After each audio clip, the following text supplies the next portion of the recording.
সম্মানিত প্রধান নির্বাচন কমিশনার, সহকারী অধ্যাপক, টঙ্গী সরকারি কলেজ। মঞ্চে উপস্থিত রয়েছেন গাছা থানা বিএনপির সাবেক সাধারণ সম্পাদক, 35 নম্বর ওয়ার্ডের যিনি ইতিমধ্যে ঘোষণা দিয়েছেন 35 নম্বর ওয়ার্ড থেকে কাউন্সিলর নির্বাচন করবেন, সেই প্রিয় নেতা জনাব ফারুক হোসেন খান।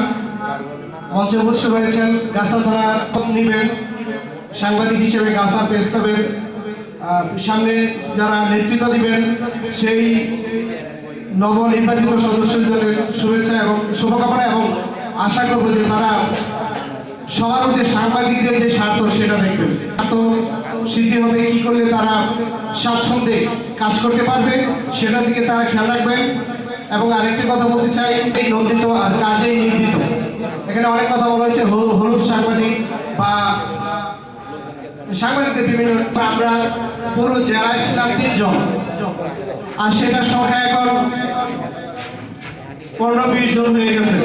তো আমাদের চেয়ারম্যান মহোদয় একটা কথা বলেন যে সমস্যা কি, কাজের পরিধিও বাড়ছে, আমাদের সংবাদ কর্মীর সংখ্যাও বাড়ছে, সমস্যা তো নাই, যার যার কাজ সে করবে, অসুবিধা নাই।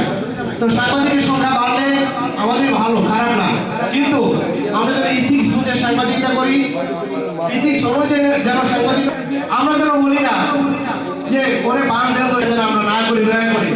আমি যদি একজন সাংবাদিককে ছোট করি তাহলে তো আলটিমেটলি আমি দিন শেষে আমিই তো ছোট হয়ে গেলাম। দয়া করে এই কাজটা যাতে না করি। এবং আমাদের যারা উনি ছোটদেরও আমি বলবো, তাদের জন্য আমাদের শুভকামনা, তারাও আসুন আমাদের সাথে। বিশেষে এই গাছা প্রেস ক্লাবের যিনি প্রতিষ্ঠাতা শ্রদ্ধাভাজন মজিবুর মাস্টার সহ বিএনপির